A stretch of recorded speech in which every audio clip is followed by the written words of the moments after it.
Boa noite, pessoal. Graça e paz a todos. Eu não vou perguntar se vocês estão felizes, falaram que estão, a pastora já perguntou, né?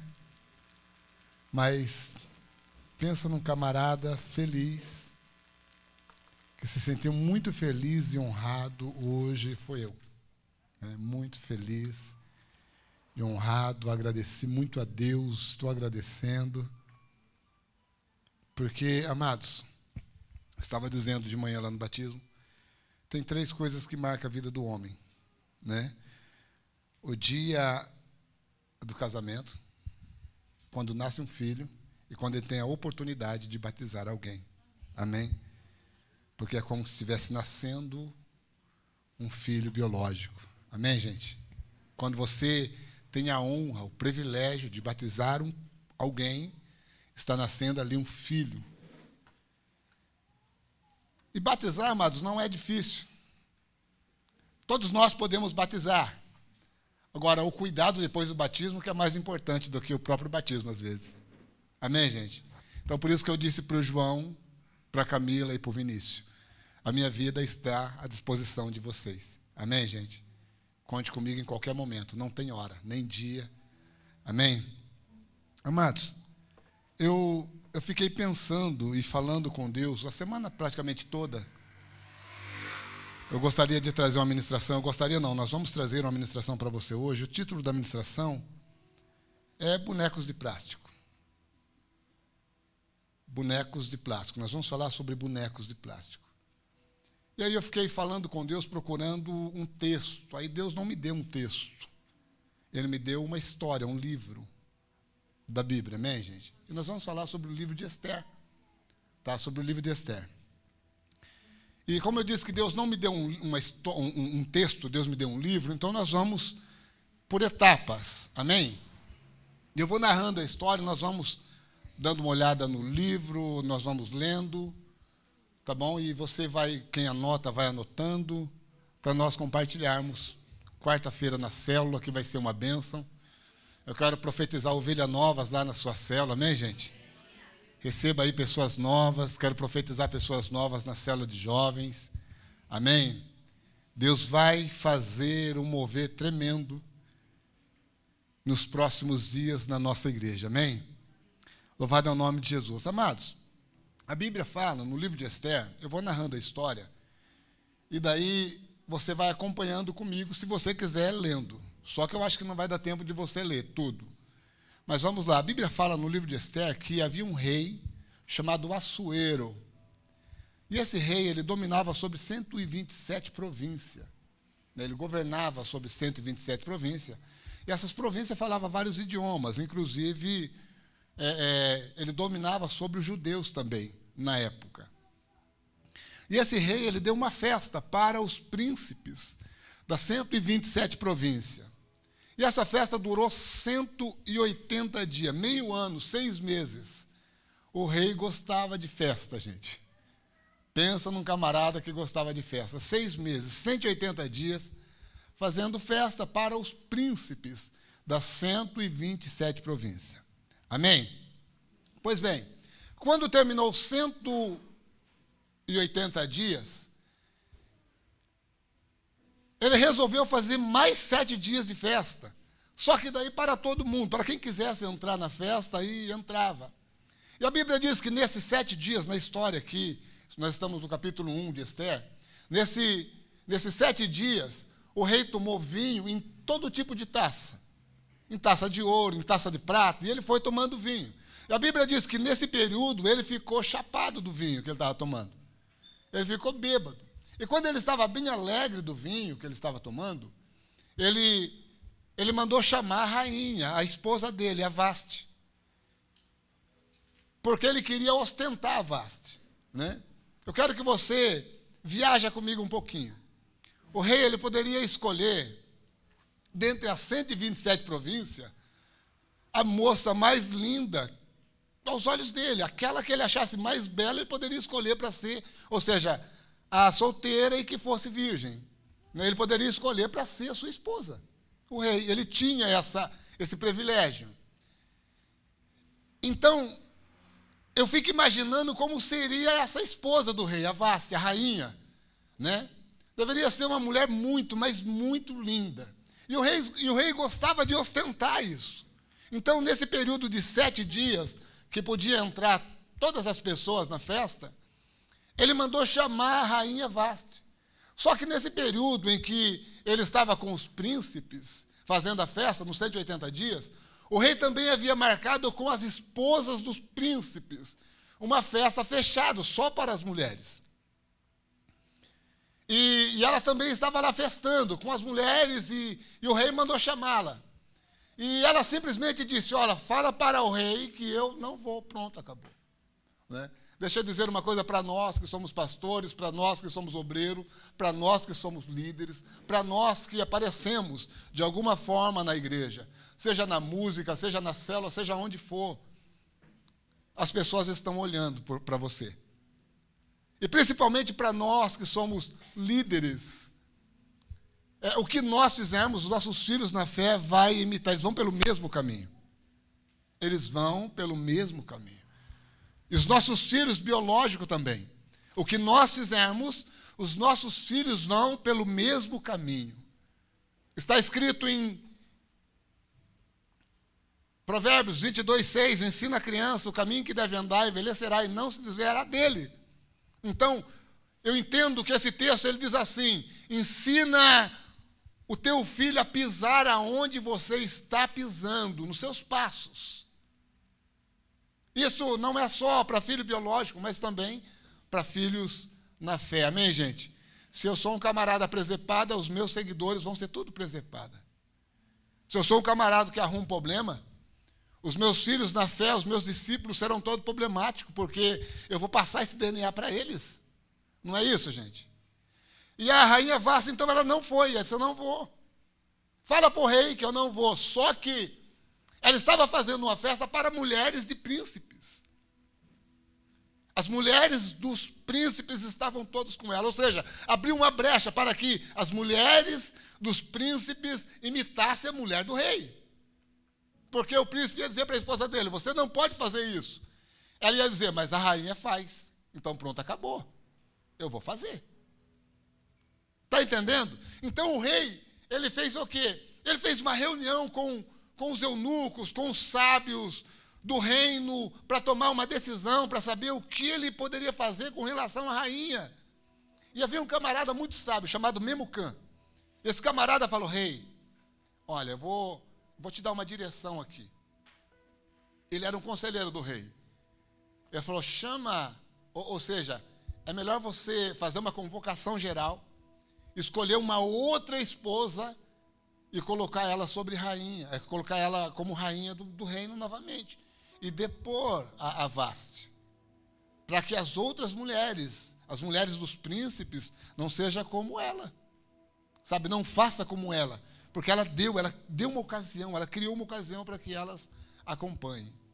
Eu estou dizendo isso aqui, talvez algum homem ou alguma mulher esteja pensando, o pastor, ele é machista.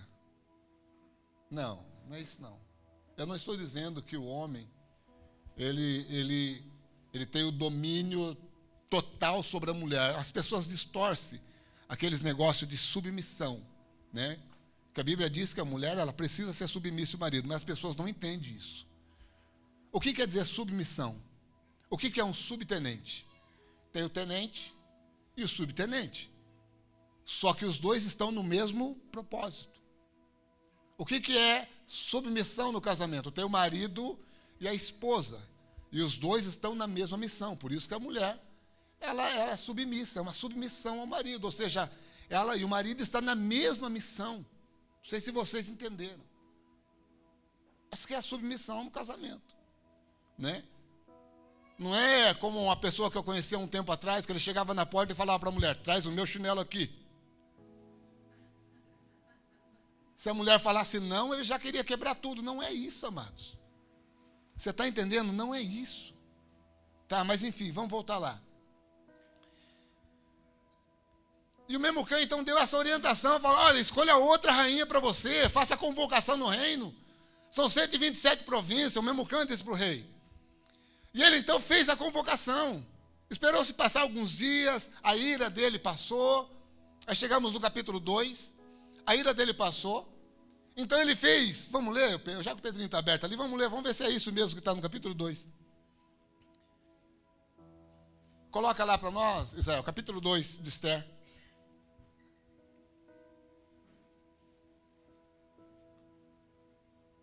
Passadas essas coisas e apaziguado já o furor do rei, Assuero lembrou-se de Vasta. Ele esqueceu. Quando ela não foi, amados, dá a entender que ele esqueceu, ele abandonou a rainha, não é isso? E do que fez, e do que tinha decretado a seu respeito. Continua. Então disseram os servos do rei, que lhe serviam, busque-se para o rei moças virgens e formosas. Ou seja, até aí tá bom, só para nós entendermos. O que ele fez? Ele fez uma convocação geral, nas 127 províncias, que se encontra aí moças virgens e bonitas que queira casar com o rei. Amado, fez fila. O rei eu acho que era bonitão também, né? Era muita menina, muita moça querendo casar com o rei. Muita gente querendo casar com o rei. Não sei se era porque ele era rei e gostava de festa, mas era muita gente querendo casar com o rei. E havia um camarada que servia, que trabalhava no palácio. Agora você vai entender por que bonecos de plástico. Havia um camarada que trabalhava, que servia no palácio, chamado Mordecai.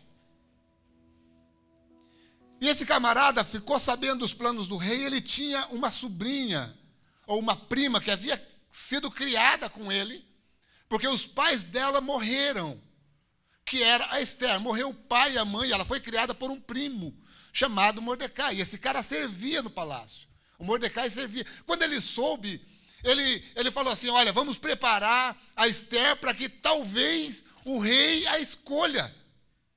E ele preparou a Esther para que ela se apresentasse diante do rei. Para que, quem sabe, talvez o rei escolhesse a Esther. Mas, amado, foi tiro e queda. Sabe o que é amor à primeira vista? Quando o rei viu a Esther, ele se apaixonou por Esther. Foi amor à primeira vista.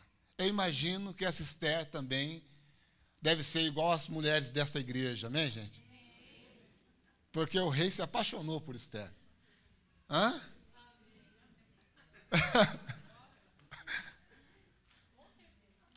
Com certeza, né? Aí o rei se apaixonou por Esther, amados. E o rei então mandou dar. Ela ficava 1 ano em purificação, então o rei mandou dar as especiarias e levar ela para o quarto das mulheres para que ela ficasse 1 ano em purificação, para depois elas voltavam, se apresentavam diante do rei de novo. E o rei então casou-se com Esther depois desse período. Mas ainda no capítulo 2, o tio dela, o Mordecai, ele tinha dado uma orientação para ela, olha, não fale que você é do povo judeu, não fale que você é israelita, tá? E também não fale que eu sou seu parente, não fale. Mas o Mordecai estava ali servindo no palácio, e ele ficou sabendo que 2 pessoas estavam muito irados com o rei, e eles queriam então agora matar o rei. Naqueles dias, assentando-se Mardoqueu, à porta do rei, 2 camareiros do rei, dos guardas da porta, Bigtã e Teres, grandemente se indignaram e procuraram atentar contra. Eles queriam matar o rei, eles estavam irados com o rei de alguma forma. Põe lá no outro versículo. E veio isso ao conhecimento de Mardoqueu, e ele fez a saber a rainha Esther. E Esther disse ao rei em nome de Mardoqueu. Amém? Então o que aconteceu? Eles ficaram, por algum motivo, por alguma razão, eles ficaram muito irados com o rei. E começaram a bolar um plano para matar o rei Assuero.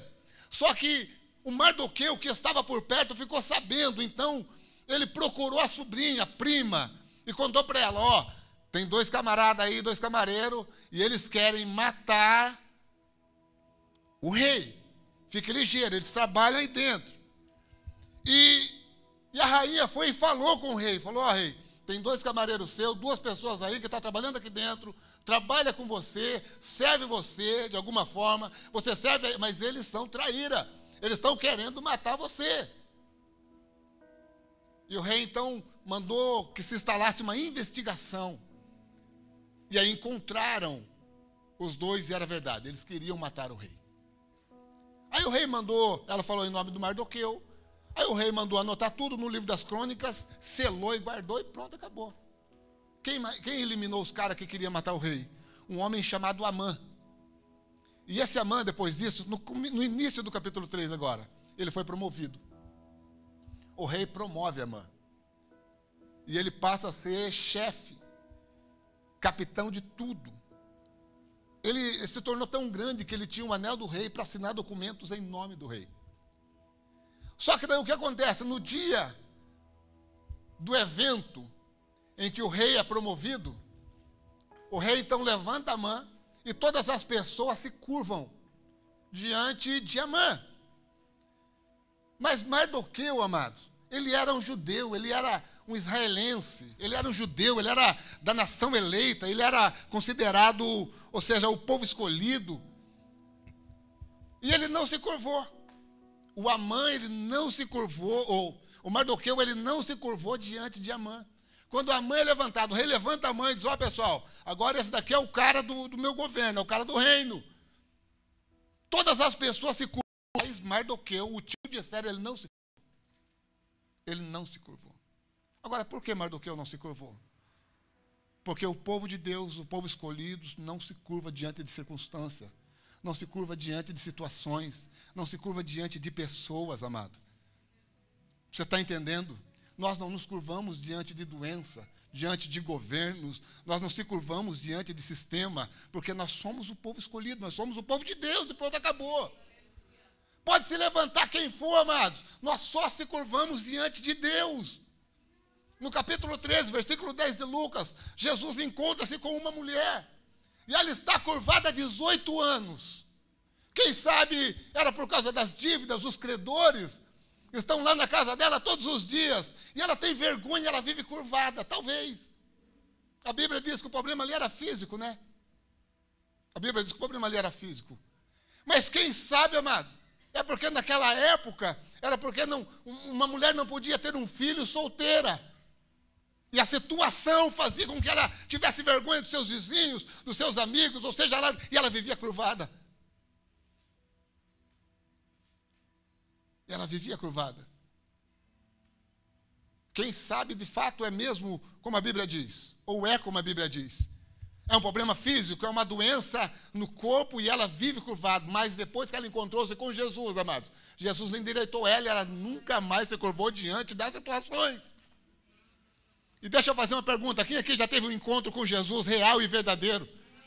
Então você não vai se curvar diante de situações. Então você não vai se curvar diante de problema, amados. Você não vai se curvar porque você já teve um encontro com Ele. E você não vai viver curvado e pronto, acabou. Se existe alguém eleito aqui, desculpe eu dizer. Não sei você, eu não sei da sua vida. Por que eu estou dizendo assim? Porque eu não sei a sua vida, eu não conheço a sua vida. Mas se Jesus voltasse hoje e Ele tivesse que eleger alguém aqui, com certeza seria eu. Eu digo isso porque eu conheço a minha vida. Agora e você, conhece a sua? Então você iria comigo, sim ou não? Amém. Louvado é o nome. Então nós íamos tudo para o céu aqui. Amém, gente? Amém? Amém? Louvado é o nome de Jesus. É isso, não se curvar. E quando ele ficou sabendo, quando ele viu que Amã não se curvou, ele foi tirar satisfação com Amã. Nós não somos bonecos para ser levado para qualquer lugar. É verdade ou não é? Nós não somos bonecos de plástico, amado. Nós não somos bonecos. Nós não nos curvamos mesmo diante de situações, nós só nos curvamos diante de Deus. E pronto, acabou. E pronto, acabou. Um dia, eu fui convidado por um amigo meu, isso há muito tempo. Agora que está voltando a ter circo, né? Antigamente, ficou um tempo assim, o circo tinha saído de moda. Agora está voltando a ter circo de novo, né, Marcelo? Mas, na década de 90, eu não sou tão velho assim, gente. Mas na década de 90, eu era um jovem.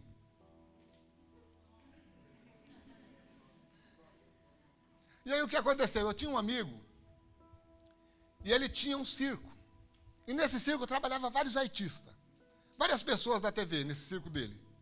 Sabe? Várias pessoas. Inclusive um dos sócios dele era um cara muito famoso, que tinha um programa na Record na época. E aí um dia ele falou para mim, e aí Marcelo, vamos comigo no circo? Eu falei, vamos, não tem nada para fazer mesmo? Era um sábado à noite. E fomos para o circo. Desde antes de conhecer Jesus, Pedrinho, eu já tinha esse negócio, cara. Para mim, se não for Jesus, eu não vou me curvar. E aí chego lá, no circo, uma filona de pessoas assim, todo mundo para ver, ou para conversar, ou para pegar uma assinatura, isso tem o nome, né? Do camarada lá. E eu fiquei lá no canto, lá olhando, só observando. Aí perguntaram para mim assim, viu, você não vai entrar na fila? Eu falei, para quê? Para pegar um autógrafo dele? Eu falei, gente, ele não é Deus. Sabe? Ele tem fama, tem nome? Tem. Mas o dia que ele morrer, ele vai para o mesmo lugar que eu. Ou seja, o corpo, né? Porque a alma talvez não. Você está entendendo? Talvez não. Não tem nada de diferente de mim, eu vou ficar pegando a assinatura dele para quê? Não tem nada de diferente de mim, né? Então só se curvo mesmo diante de Deus. E aí Amã não se curvou, ou Mardoqueu não se curvou. E ele foi tirar satisfação. E aí, por que você não se curvou diante de mim? Aí Mardoqueu disse, porque eu sou judeu. Amado, eu sou escolhido. Sabe? E aí o Mardoqueu disse para Amã, e Amã ficou furioso. Amado. Furioso. Aí ele começou a bolar um plano para matar Mardoqueu. Mas deixa eu dizer um negócio para você aqui. Ele achou no capítulo 3, você quer ver? Ó? No capítulo 3, versículo 6, coloca lá para nós. Capítulo 3, versículo 6. Ó, o Amã. Porém teve como pouco nos seus propósitos, ou pôr as mãos só em Mardoqueu, porque ele haviam declarado que o povo era, de que povo era, ou seja, porque havia ele declarado de que povo era. Mardoqueu. Amã, pois, procurou destruir todos os judeus, o povo de Mardoqueu que havia em todo o reino de Assuero. Ou seja, ele disse assim, não se curvou diante de mim? Não. Então eu não vou matar só Mardoqueu. Eu vou matar todo o povo dele, eu vou acabar com tudo.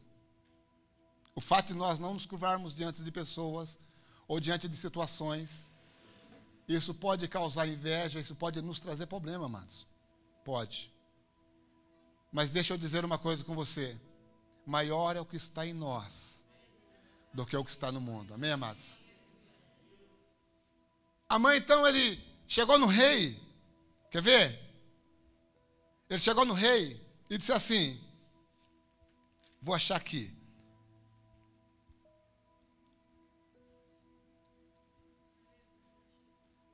Eu acho que no 3 mesmo. Ele chega no rei e diz assim, ó, tem um povo aí que não quer se curvar diante do Senhor. Eles estão causando problema, no capítulo 3 ainda. Estão causando problema, eles não respeitam o seu governo. Eles não respeitam o seu reino. Então, se eu fosse você, mandava matar tudo. O Amã disse para o rei Assuero. Aí o rei Assuero tirou o anel, deu na mão de Amã e disse, cara, faz o que você achar melhor. E aí ele vai lá e faz um documento e distribui para todas as 127 províncias. Aonde tivesse um judeu era para matar.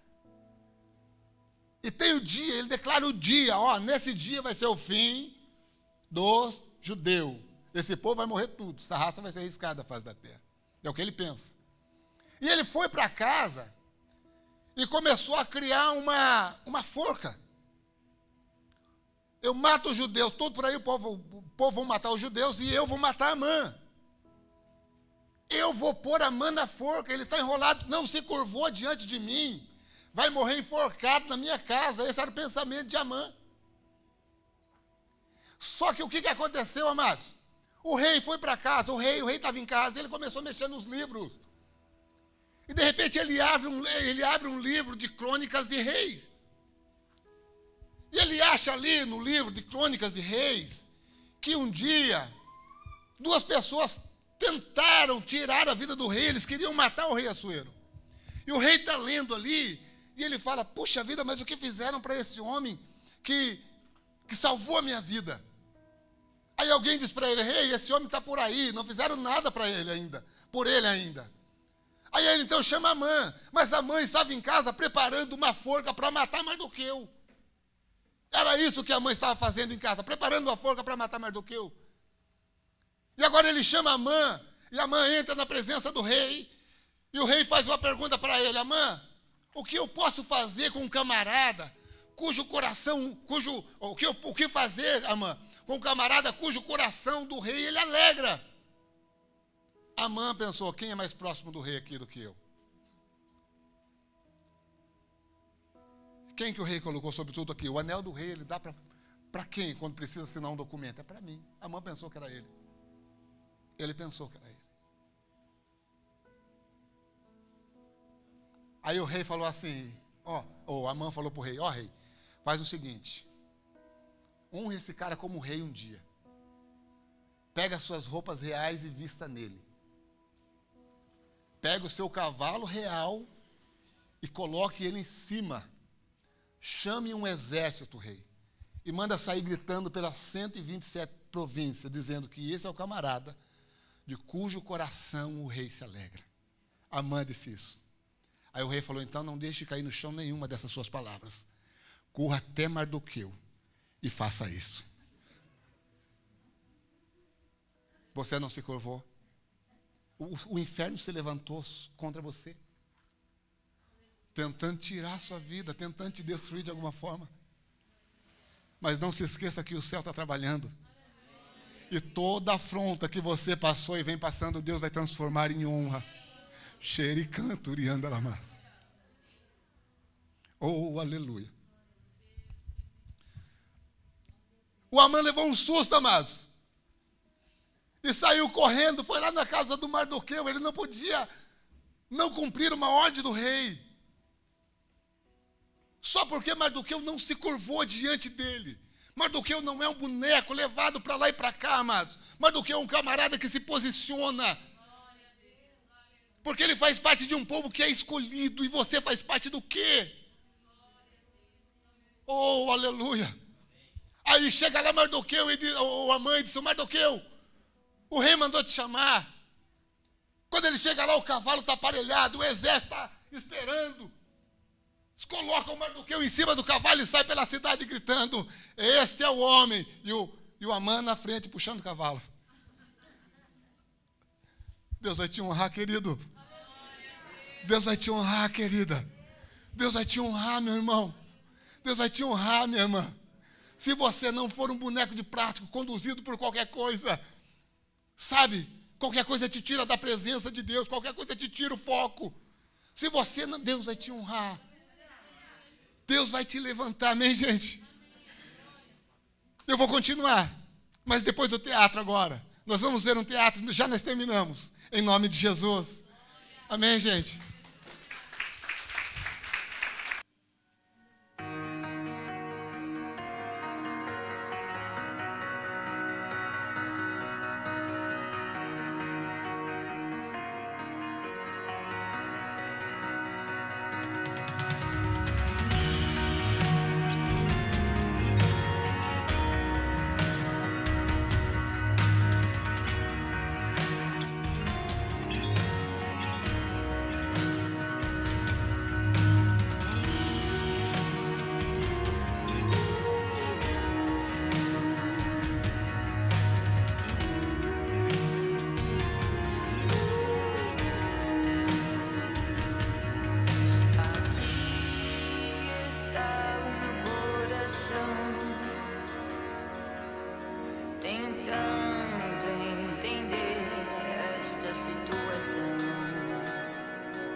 Queridos, ontem eu estava assistindo o culto com uma pessoa que não é crente. E ele perguntou para mim, mas por que ficou uma pessoa lá? Eu falei, porque tem pessoas que não querem transformação. Tem pessoas que se acostumaram com a situação e querem ser manipuladas para sempre. Nós não somos bonecos. Nós nos posicionamos como Mardoqueu. E por mais que tentem nos destruir, Deus está escrevendo a sua história. Amém?